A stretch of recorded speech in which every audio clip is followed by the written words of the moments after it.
Question number 7 है, दर्शाइए कि कोई भी धनात्मक विषम पूर्णांक 6q + 1 या 6q + 3 या 6q + 5 के रूप का होता है जहां q कोई पूर्णांक है। तो इसे हम यूक्लिड विभाजन प्रमेयिका से करेंगे। यूक्लिड विभाजन प्रमेयिका क्या होती है? अगर कोई धनात्मक पूर्णांक a है और b कोई भाजक है जिससे हम भाग देंगे a को, और q जो है वो मेरा कोई भागफल है और इसका अगर शेषफल कितना आता है, r आता है, रिमाइंडर।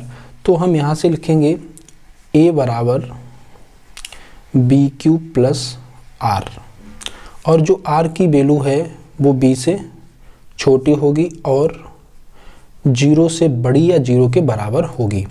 मतलब जो r की वैल्यू है वो 0 से लेके b के छोटे मान तक होगी। और मेरा a बराबर जो यहाँ पे bq + r है, तो ये भाज्य होता है और ये भाजक और ये भागफल।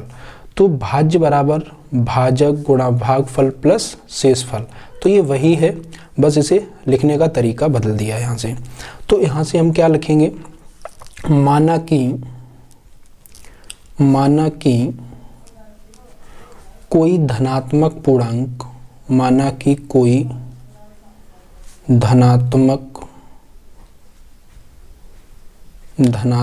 पूर्णांक a है और जो b का मान है वो यहाँ पे देखो 6 दे रखा है, हर जगह पे 6 है, तो ये b का मान है।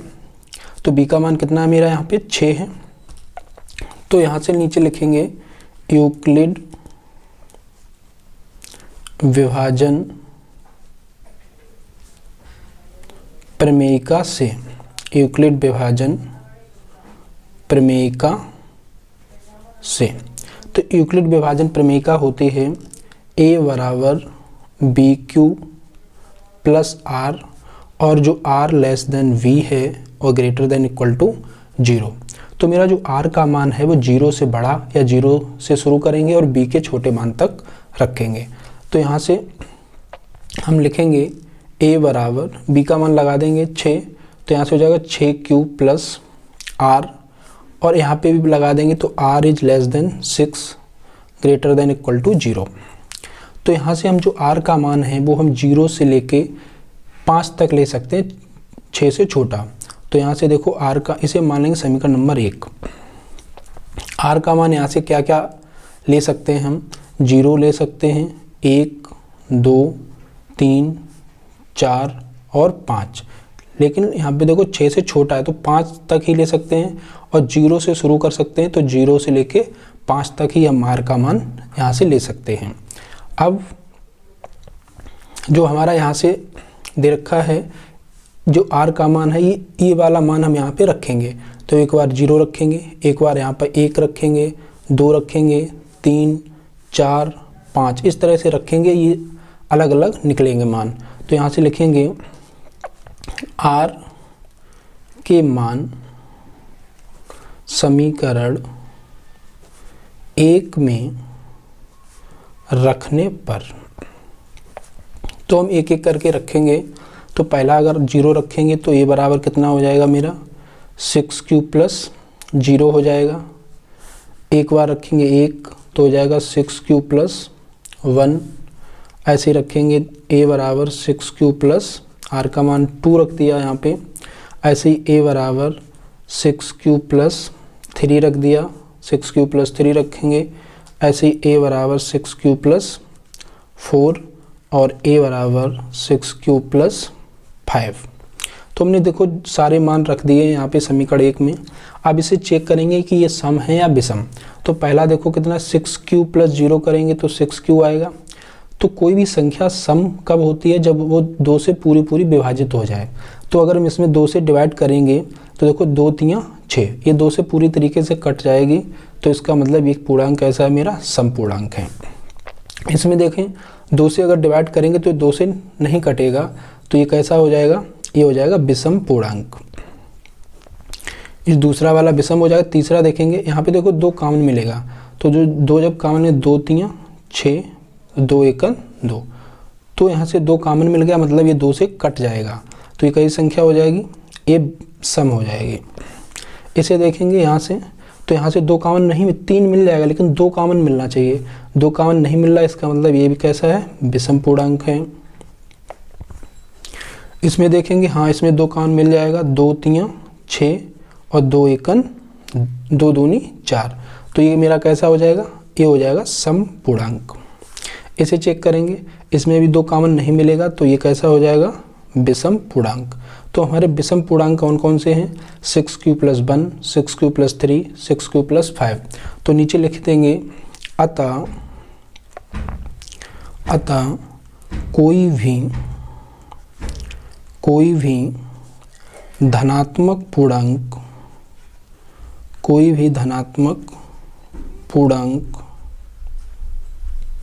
6q + 1 या 6q + 3 या 6q + 5 के रूप का होता है। क्वेश्चन नंबर 8 है, किसी परेड में 616 सदस्यों वाली एक सेना की टुकड़ी को 32 सदस्यों वाले एक आर्मी बैंड के पीछे मार्च करना है। दोनों समूहों को समान संख्या वाले स्तंभों में मार्च करना है। उन स्तंभों की अधिकतम संख्या क्या है जिसमें भी मार्च कर सकते हैं। तो इस तरह के क्वेश्चन को हम कैसे करेंगे, यहाँ पे देखो समान संख्या वाले स्तंभों में मतलब समूह है दोनों या 3 या 4 जितने भी समूह अगर समान संख्या वाले की बात आए तो उसका हम या तो लासा निकालेंगे या मासा निकालेंगे। तो यहाँ पे कह रहा है कि स्तंभों की अधिकतम संख्या, तो अगर अधिकतम संख्या की बात करेगा तो 99% हम उसका HCF मतलब कि मासा निकालेंगे, और अगर न्यूनतम संख्या की बात करेगी तो हम लासा निकालेंगे। तो यहाँ पे हमें क्या निकालना है, मासा निकालना है दोनों का HCF। तो हम देखेंगे कि 616 और 32 में 616 और 32, तो इसमें बड़ा कौन है, 616 इज ग्रेटर देन 32। तो नीचे लिखेंगे यूक्लिड विभाजन एल्गोरिथम से। तो यहाँ पे देखो 32 को हम डिवाइड करेंगे 616 में, तो ये कितने बार जाएगा, 32 एकन 32। तो हमने इसे घटा दिया, यहाँ से 11 में से 2 जाएंगे 9, और यहाँ से बचेगा 5, 5 में से 3 जाएगा 2, तो 29 बचेगा। तो हम इसे यहाँ से 6 से उतार लेंगे नीचे, तो हो जाएगा 296।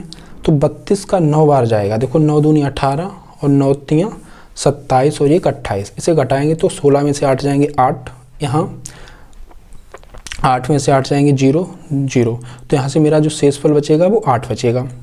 तो इसे हम यहाँ से कर लेंगे, और 616 बराबर 32 गुणे भागफल कितना 19 और प्लस शेषफल 8। तो 8 जब तक मेरा 0 नहीं होगा तो हम नेक्स्ट स्टेप भी करेंगे। तो इसे 8 को यहाँ से लेंगे और 32 जो मेरा है भाजक वो नीचे आ जाएगा, भाज्य बन जाएगा। तो देखेंगे 8 चौकू 32, तो 32 में 32 जाएगा 0, मेरा मतलब शेषफल बन गया। तो यहाँ से लिखेंगे 32 बराबर 8 गुणा 4 और प्लस शेषफल कितना 0। तो यही मेरा जैसे ही शेषफल 0 हो जाएगा, जो मेरा भाजक होगा वही क्या बन जाएगा, HCF। तो इसका HCF आ जाएगा 8। तो इसमें उन स्तंभों की अधिकतम संख्या कितनी है, 8 है। तो नीचे लिख देंगे अतः स्तंभों की अधिकतम संख्या, स्तंभों की अधिकतम संख्या कितनी होगी, 8 होगी।